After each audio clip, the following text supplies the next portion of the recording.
This way. You follow me. Where are you taking me? You want special pipe? I have for you. Make feel good. Good. Special? Huh? Only for special client. But is much money. I have money. Show me. I have money. See? Money. Here. Come here. Closer. Show me money. Yeah, show money. Much money. Closer. Much money.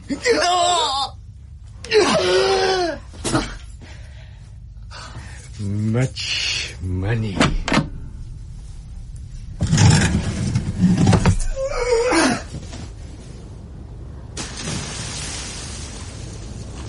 Much money.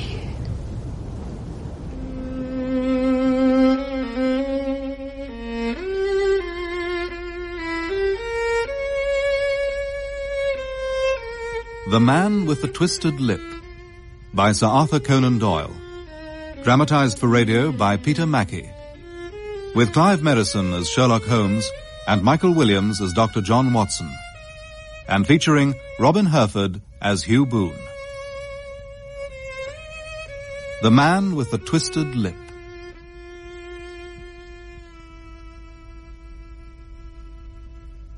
Despite my long association with Sherlock Holmes, our professional paths rarely crossed. Naturally, there were occasions when, in pursuance of some of the many criminal investigations we undertook together, my experience as a medical man was of a special value. But to be consulted as a doctor and then find that my independent course of action brought me into direct contact with a case upon which Holmes was engaged, that was a rare event indeed. The particular adventure I have in mind first involved me at the end of a long and trying day at my practice. Mary, as I recall, was engaged with her needlework, whilst I must confess, was already glancing at the clock and contemplating the joys of a good night's sleep. A patient. You'll have to go out. Last. John. Oh, sorry, my dear.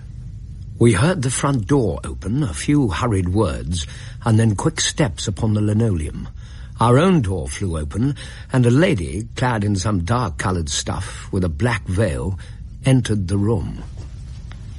You will excuse my calling so late. Why, it's Kate Whitney. Oh, I'm in such trouble. Kate? I do so want a little help. My dear, what is the matter? I didn't know what to do, so I came straight to you. Of course you did. It was very sweet of you. Now you must have some wine and water and sit here comfortably and tell us all about it. Or should you rather that I sent John off to bed? Oh, no. I want the doctor's advice. And help, too. It's about Isa. He's not been home for 2 days. I'm so frightened for him. Mrs. Whitney, has your husband returned to his old habit? Has he taken to opium again? Yes.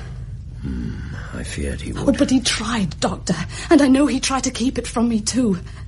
Well, up until now, his orgies have always been confined to one day, and he would come back twitching and shattered in the evening. But now, he's been away for 48 hours. What am I to do? Please, you must help me. Please. Which den does he make use of? It's near the docks. The Bar of Gold in Upper Swandham Lane. Oh, but how can I make my way into such a place? And perhaps I could escort you. No, on second thoughts, I could manage it better if I were alone. Yes, as your husband's medical advisor, that is my responsibility. I believe I may still be able to influence him. If indeed he is at the address you have given me, you have my word. I will send him home in a cab within 2 hours. Please be careful, John. Of course, my dear. I shall be as quick as I can. And so, in 10 minutes, I had left my armchair and cheery sitting room behind me, and was speeding eastward in a hansom on a strange errand, as it seemed to me at the time, though the future only could show how strange it was to be. Upper Swandham Lane is a vile alley lurking behind the high wharves which line the north side of the river to the east of London Bridge. Between a slop shop and a gin shop, approached by a steep flight of steps leading down to a black gap like the mouth of a cave, I found the den of which I was in search. Ordering my cab to wait, I passed down the steps, worn hollow in the centre by the ceaseless tread of drunken feet. By the light of a flickering oil lamp above the door, I found the latch and made my way into a long, low room, thick and heavy with brown opium smoke, and terraced with wooden berths like the forecastle of an emigrant ship. At the farther end there was a small brazier of burning charcoal, besides which on a three-legged stool there sat a tall, thin old man with his jaw resting upon his two fists and his elbows upon his knees, staring into the fire. Through the gloom I could dimly catch a glimpse of bodies lying in fantastic poses, bowed shoulders, bent knees, heads thrown back and chins pointing upwards, with here and there a dark, lackluster eye turned upon the newcomer. Out of the black shadows there glimmered little red circles of light, now bright, now faint, as the burning poison waxed or waned in the bowls of the metal pipes. Give me coat. I bring you pipe. Thank you. I have not come to stay. Please? There is a friend of mine here, Mr. Isa Whitney. I wish to speak to him. God, what? Leave us, please. Very well. It's all right, old boy. I'm here to help you. I say, Watson, what o'clock is it? Nearly 11. Of what day? Isa Whitney, brother of the late Elias Whitney, D.D., principal of the Theological College of St. George's, much addicted to opium. The habit grew upon him, as I understand, from some foolish freak when he was at college. For having read De Quincey's description of his own dreams and sensations, he had drenched his tobacco with laudanum in an attempt to produce the same effects. He found, as so many more have done, that the practice is easier to attain than to get rid of, and for many years he continued to be a slave to the drug, an object of mingled horror and pity to his friends and relatives. Today is Friday, June the 19th. Friday? Good heavens. I thought it was Wednesday. It is Wednesday. What you want to frighten a chap for? I tell you that it is Friday, man. Your wife has been waiting these 2 days for you. You should be ashamed of yourself. So I am. Find out what I owe, Watson. I'm all off colour. I can do nothing for myself. I walked down the narrow passage between a double row of sleepers, holding my breath to keep out the vile, stupefying fumes of the drug, and looking about for the manager.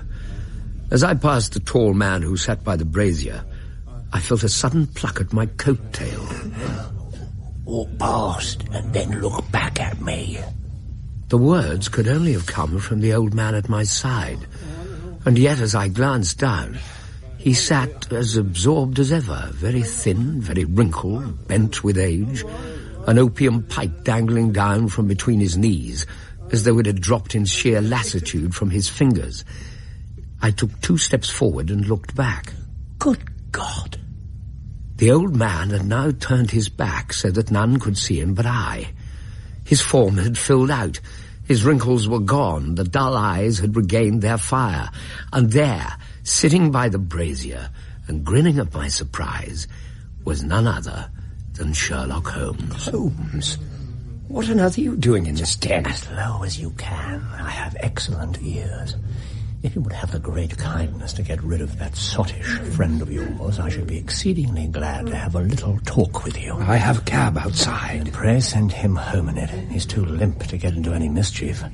And also send a note by the cabman to your wife to say that you've thrown in your lot with me. If you'll wait outside, I shall be with you in 5 minutes. It was difficult to refuse any of Sherlock Holmes' requests, for they were always so exceedingly definite and put forward with such a quiet air of mastery. In a few minutes I had written my note, paid Whitney's bill, led him out to the cab and seen him driven through the darkness. In a very short time a decrepit figure had emerged from the opium den, and for 2 streets Holmes shuffled along with a bent back and an uncertain foot. You know, Holmes, it's high time that you told me exactly what When we're safely around this next corner.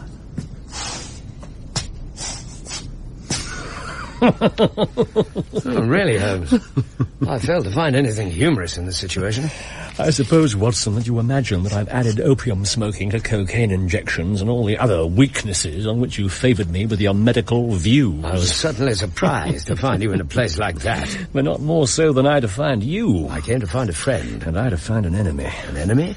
Yes, one of my natural enemies, or shall I say, my natural prey.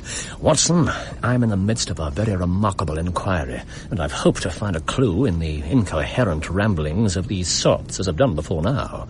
Had I been recognized in that den, my life would not have been worth an hour's purchase. I've used the place before now for my own purposes, and the rascally lascar who runs it has sworn vengeance on me. You mean the fellow I spoke with? Yes, the same.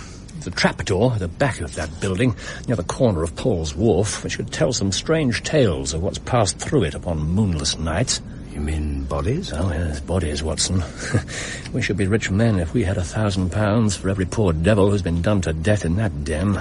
It's the vilest murder trap on the whole riverside, and I fear Neville St. Clair has entered it never to leave it more. Who is this St. Clair fellow? Yeah, one moment. Our trap should be here.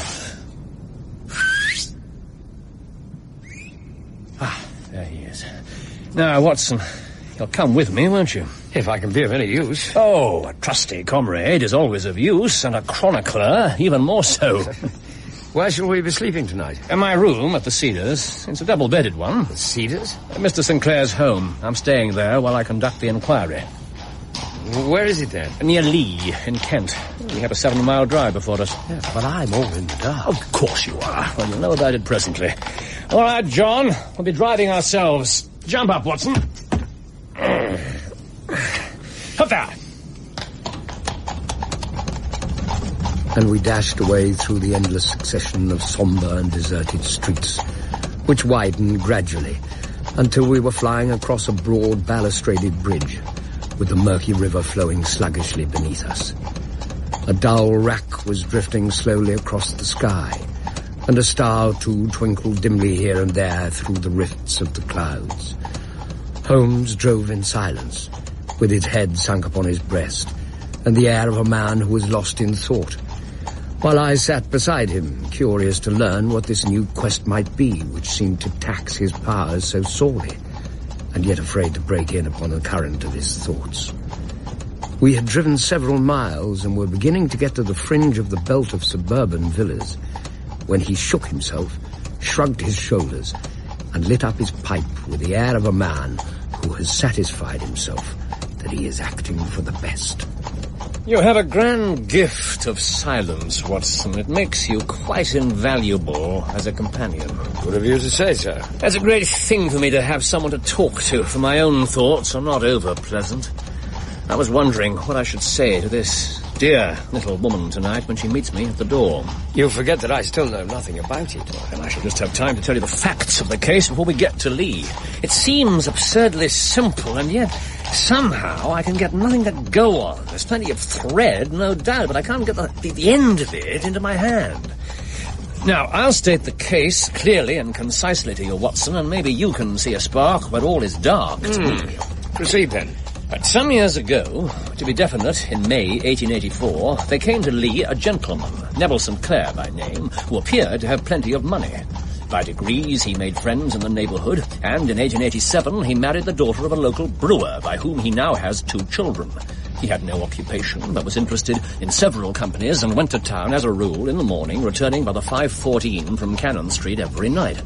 And Mr. St. Clair is now 37 years of age, is a man of temperate habits, a good husband, a very affectionate father, and a man who is popular with all who know him. Am I going too fast, Watson? No, not at all. Pray continue. Last Monday, Mr. Neville St. Clair went to town rather earlier than usual, saying he would bring his little boy home a box of bricks.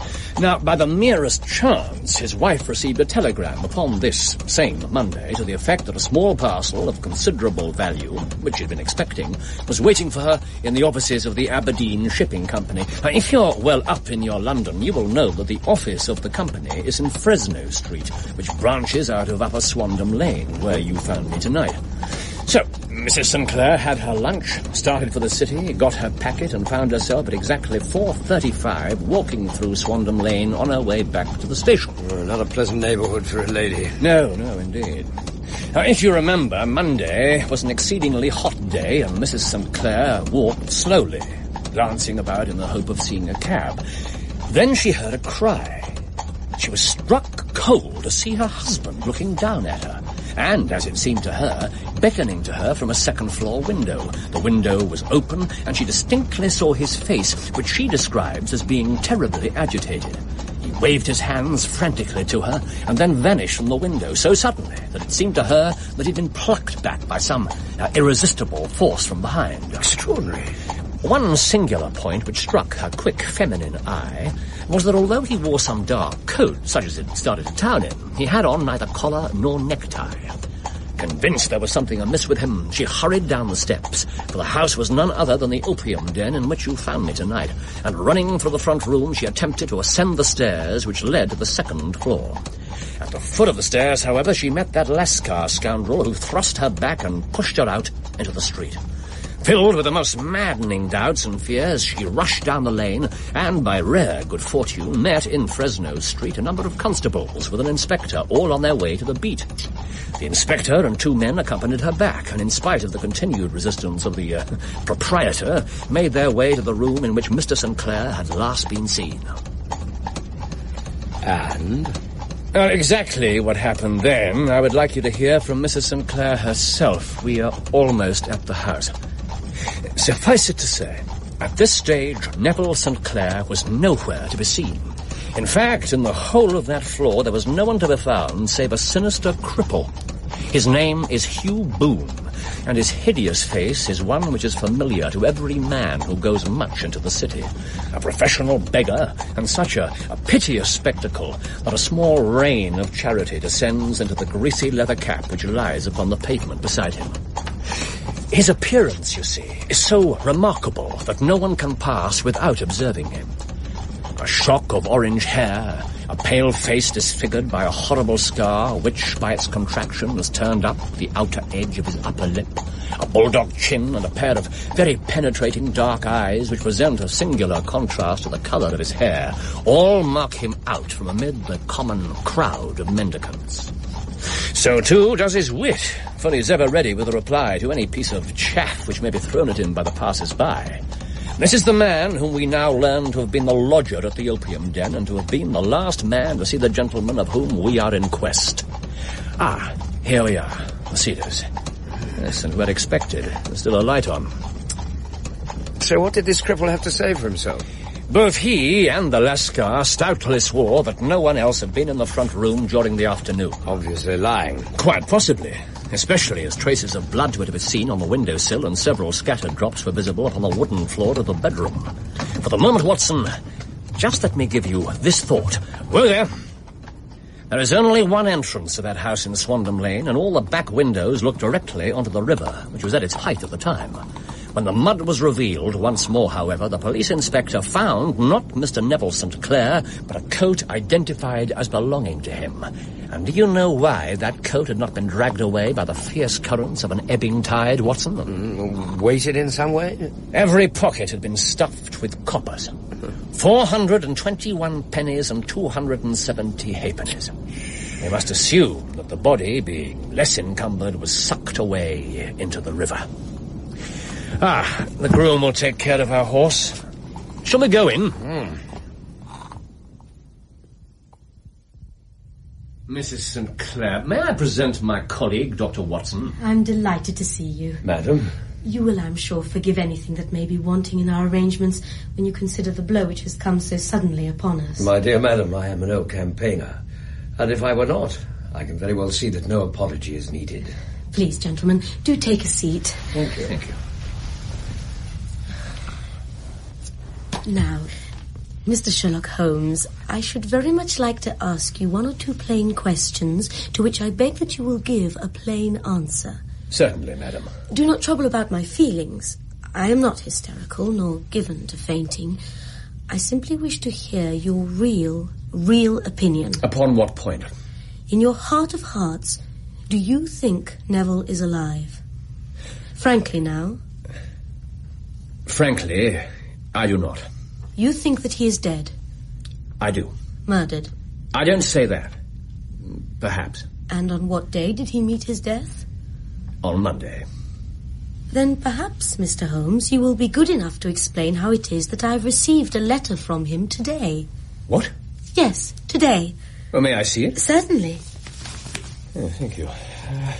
A Gravesend postmark, this morning's date, a coarse hand. Well, surely this is not your husband's writing, madam. No, but the note inside certainly is. I perceive also that whoever addressed the envelope had to go and inquire as to the address. How can you tell that, Holmes? The name, you see, is in perfectly black ink, which has dried itself. The rest is of a greyish colour, which shows that blotting paper has been used. If it had been written straight off and then blotted, none would be of a deep black shade. Now, this man has written the name, and there has been a pause before he wrote the address, which can only mean that he was not familiar with it.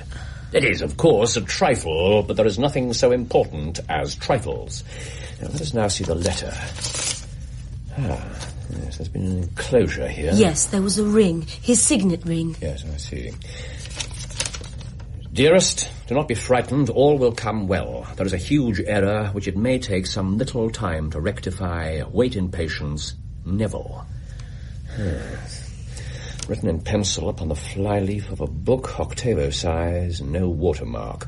Posted today in Gravesend by a man with a dirty thumb, and the flap has been gummed, if I'm not very much in error, by a man who'd been chewing tobacco. And you've no doubt it's your husband's hand, madam. Oh, none. Neville wrote those words.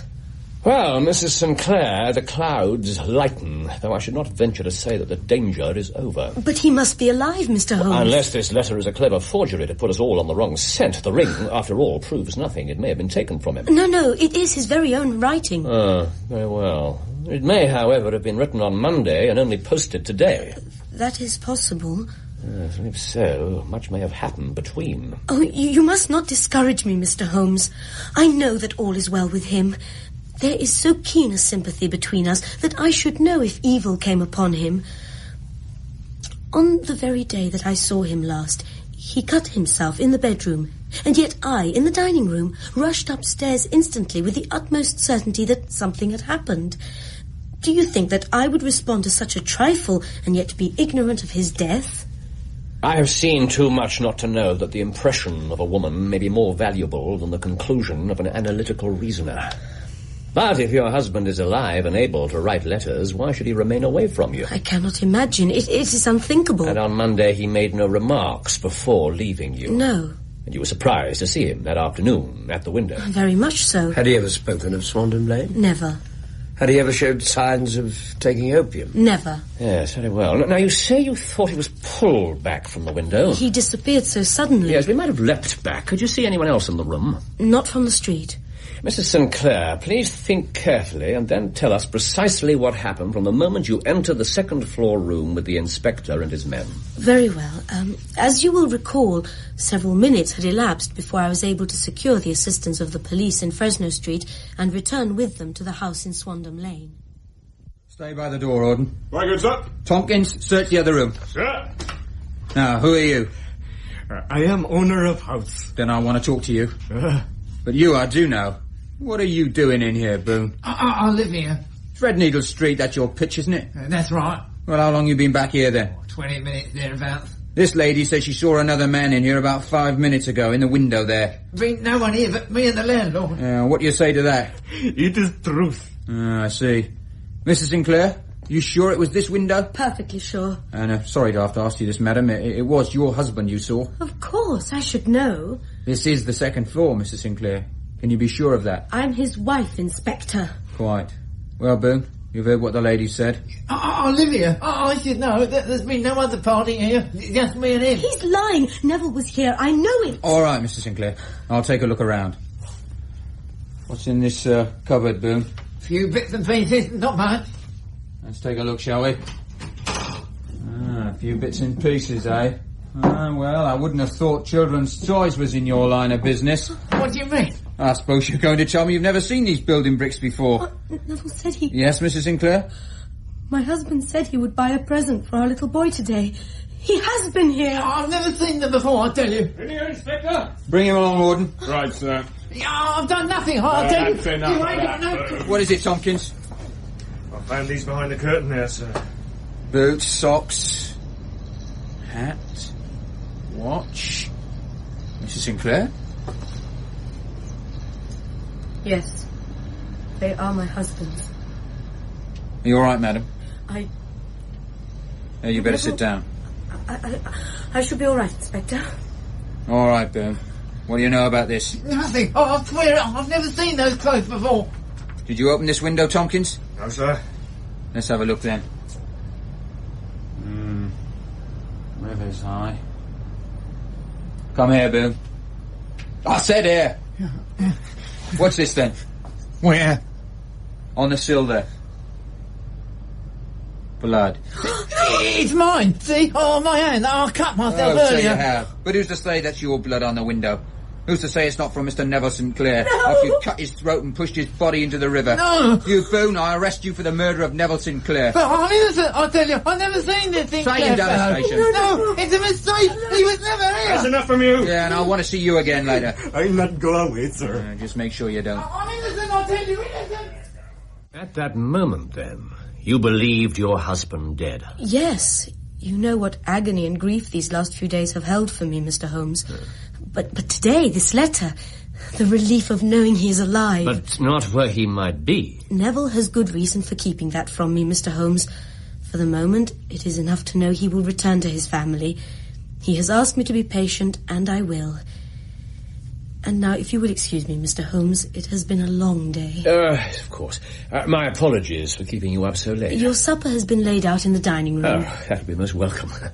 And then we, too, must retire, Watson. I suspect we may have a busy day tomorrow. A large and comfortable double-bedded room had been placed at our disposal, and I was quickly between the sheets, for I was weary after my night of adventure. Sherlock Holmes was a man, however, who, when he had an unsolved problem upon his mind, would go for days and even for a week without rest. It was soon evident to me that he was now preparing for an all-night sitting. He took off his coat and waistcoat, put on a large blue dressing gown, and then wandered about the room, collecting pillows from his bed and cushions from the sofa and armchairs. With these he constructed a sort of eastern divan, upon which he perched himself cross-legged, with an ounce of shag tobacco and a box of matches laid out in front of him. In the dim light of the lamp, I saw him sitting there, an old briar pipe between his lips, his eyes fixed vacantly upon the corner of the ceiling, the blue smoke curling up from him, silent, motionless, with the light shining upon his strong-set aquiline features. So he sat as I dropped off to sleep, and so he sat when a sudden ejaculation caused me to wake up, and I found the summer sun shining into the apartment. The pipe was still between his lips, the smoke still curled upward, and the room was full of a dense tobacco haze, but nothing remained of the heap of shag which I had seen upon the previous night. You'll wake, Watson. Well, just. What time is it? 25 minutes past 4. 25 minutes past. You game for an early morning drive? Well, I suppose so. How then dress? No one's stirring yet, but I know where the stable boy sleeps, and we shall soon have the trap out. What's all this about, Holmes? I want to test a little theory of mine. I think, Watson, that you are now standing in the presence of one of the most absolute fools in Europe who deserves to be kicked from here to Charing Cross.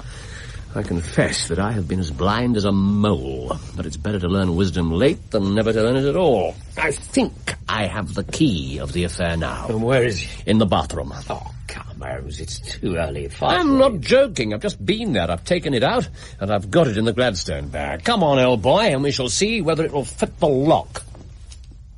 We made our way downstairs as quietly as possible, and out into the bright morning sunshine. In the road stood our horse and trap, with a half-clad stable boy waiting at the head. We both sprang in, and away we dashed down the London road. A few country carts were stirring, bearing in vegetables to the metropolis, but the lines of villas on either side were as silent and lifeless as some city in a dream. In town, the earliest risers were just beginning to look sleepily from their windows as we drove through the streets of the Surrey side. Passing down the Waterloo Bridge Road, we crossed over the river and, dashing up Wellington Street, wheeled sharply to the right and found ourselves in Bow Street. Who is on duty? Inspector Bradstreet, sir. Thank you. Bradstreet. How are you? I wish to have a word with you. Certainly, Mr. Holmes. Always a pleasure to see you. And Dr. Watson, of course. Please step into my room. Thank you. How's the family, Bradstreet? Oh, very well, thank you, Doctor. Now, what can I do for you, gentlemen? We've called about that beggar man, Boone. The one who was charged with being concerned in the disappearance of Mr. Neville St. Clair of Lee. Oh, yes. Brought up and remanded for further inquiries. So I heard. You have him here? Where else? Quite a regular guest in the Bow Street cells is our Mr. Boone. Yes, you speak as though you've developed a certain rapport with the man. Oh, I don't know about that, Mr. Holmes. But I do know I've run him in quite a few times over the years. Last occasion couldn't have been more than a couple of weeks back. Matches, madam. Matches for the light of your life. No, as you like. Oh, matches, sir. Box of... morning, Mr. Bradstreet, sir. I was just going... There is only one place you're going, Boone. There's no need for that, Mr. Bradstreet. I'm not hurting anyone. That's a matter of opinion. Well, if it's my opinion you want. All right, Boone. That'll do. On your feet. Very good, Mr. Bradstreet. I'll just put my matches away. Be quick about it. Oh, here's my stock. Must look after that. Proper street trader I am, not like them round the corner. Just beggars they are. They're the ones you want to get off the streets. I'll be the judge of that. And I'll be the judge of me. We'll just have to see, won't we? Well, I don't know what you're worried about. Looks like there's enough in your cap, whatever the fine is. Yes, I think you're right there. Now, Mr. Bradstreet, ready when you are. Been more than just a fine this time, I shouldn't wonder. Tell me, Inspector, is he quiet? Even more than usual, Mr. Holmes. Though he never really gives us any trouble. But he's a dirty scoundrel. Still, once this case has been settled, he'll have a regular prison bath. I think if you saw him, you'd agree with me, he needed it. I should like to see him very much. Well, that's easily done, Mr. Holmes. I'll take you down myself. You can leave your bag here if you like. No, I think that I'll take it. Very good. Right, gentlemen. Bradstreet led us down a passage, opened a barred door, passed down a winding stair, and brought us to a whitewashed corridor with a line of doors on each side. There he is, sleeping like a baby. Care to take a look, gentlemen? Thank you. As we took our turn at the grating, I saw that the prisoner lay with his face towards us in a very deep sleep, breathing slowly and heavily. He was, as the inspector had said, extremely dirty, but the grime which covered his face could not conceal its repulsive ugliness. A broad wheal from an old scar ran right across it from eye to chin, and by its contraction had turned up one side of his upper lip, so that 3 teeth were exposed in a perpetual snarl. A shock of very bright red hair grew low over his eyes and forehead. He's a beauty, isn't he? He certainly needs a wash. I had an idea that he might, and I took the liberty of bringing the tools with me. You're a funny one, Mr. Holmes. If you'll have the great goodness to open that door very quietly, we will soon make him cut a much more respectable figure. I don't know why not. He doesn't look a credit to the Bow Street cells, does he? The cell we entered was barely large enough to accommodate the prisoner, let alone the 3 of us. Motioning Bradstreet and I to be silent, Holmes went first to the cell's water jug, and then, crossing to the sleeping figure, rubbed the now moistened sponge vigorously to and fro across Boone's face. So much for the paint. Now for the plaster. And finally, the wig. What's the meaning of this? Let me introduce you to Mr. Neville St. Clair of Lee in the county of Kent. And there, sitting up in his bed, was a pale, sad-faced, refined-looking man, black-haired and smooth-skinned, rubbing his eyes and staring about him with sleepy bewilderment. Well, who would have thought it? I know him from the photograph. Oh, be it so. But if I am indeed the missing man, what am I charged with? With making away with Mr. Neville St...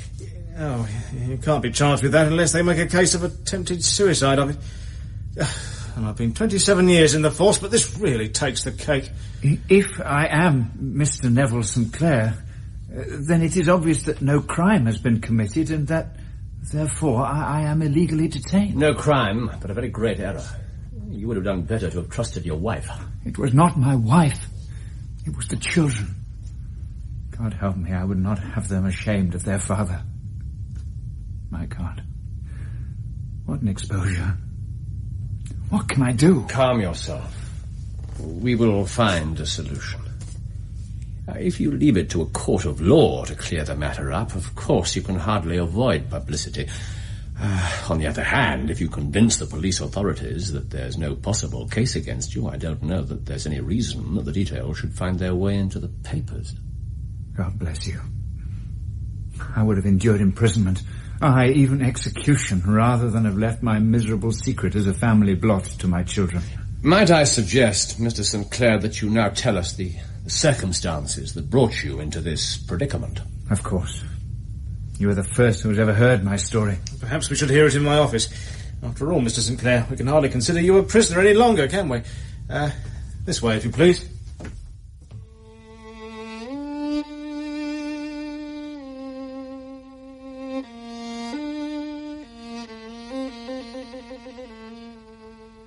My father, gentlemen, was a schoolmaster in Chesterfield, where I received an excellent education.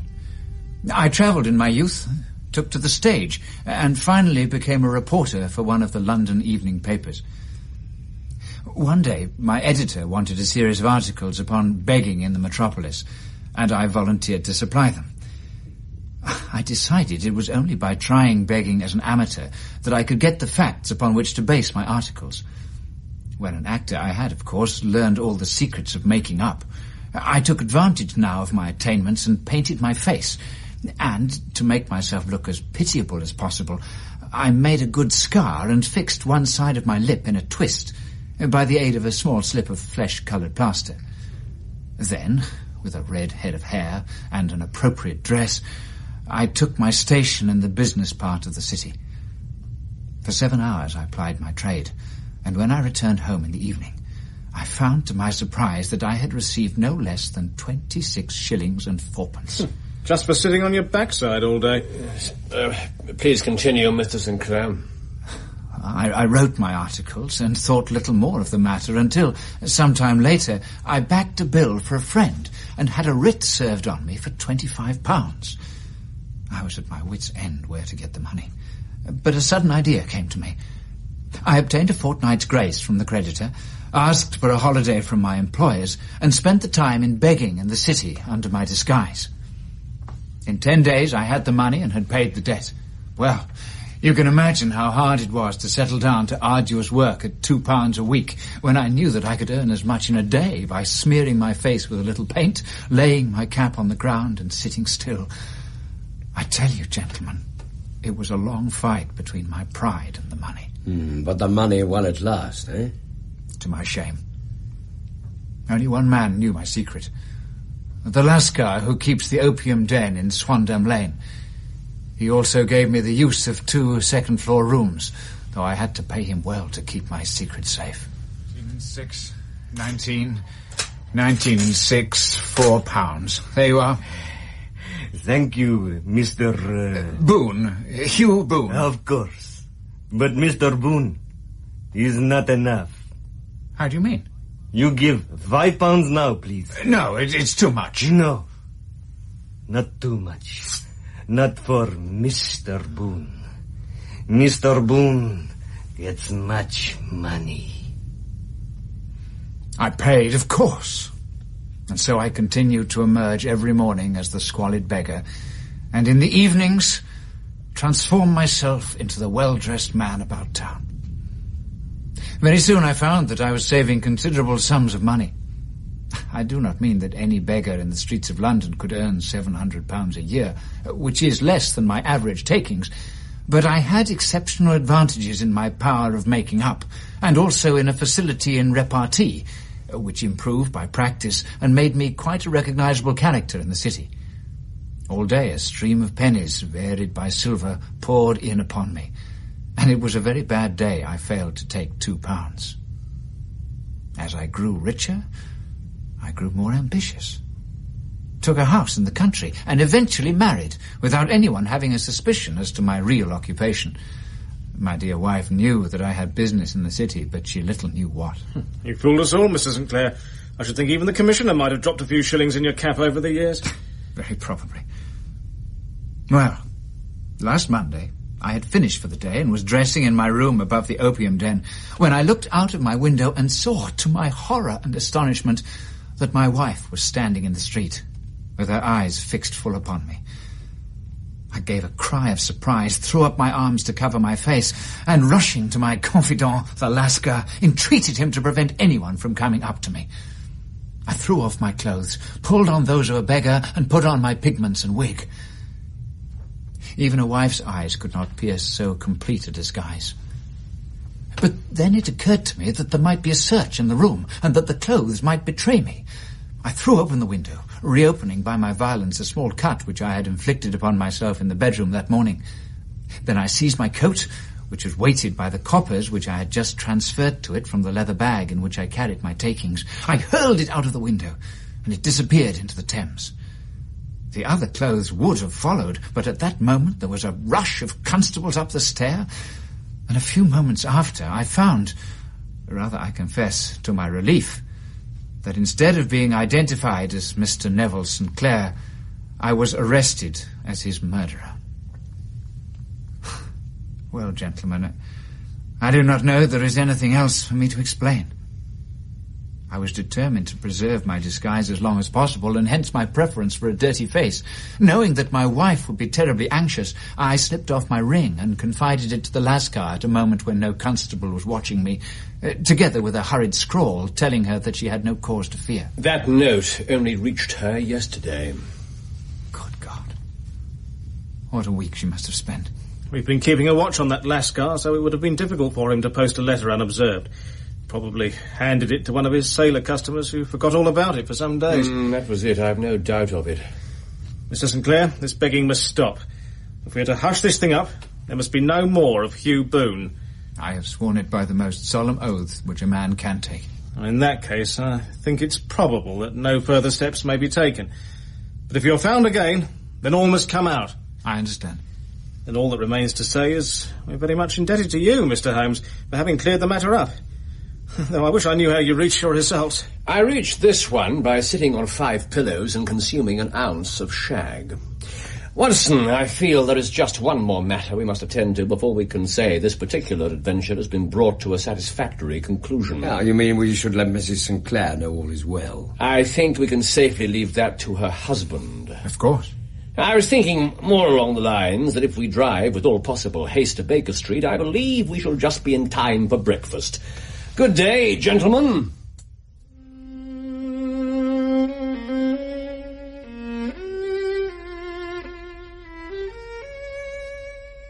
In The Man with the Twisted Lip, Sherlock Holmes was played by Clive Merrison and Dr. Watson by Michael Williams. Hugh Boone, alias Neville St. Clair, was played by Robin Herford, with Danielle Allen as Mrs. St. Clair, Emma Gregory as Kate Whitney, George Winter as Isa Whitney, Elizabeth Mansfield as Mary Watson, David Googe as Inspector Bradstreet, David Bannerman as Constable Tompkins, and Angus Wright as Constable Horden. Other parts were played by members of the cast. The violinist was Leonard Friedman. The Man with the Twisted Lip was dramatized for radio by Peter Mackie, produced by Enid Williams, and directed by Patrick Rayner.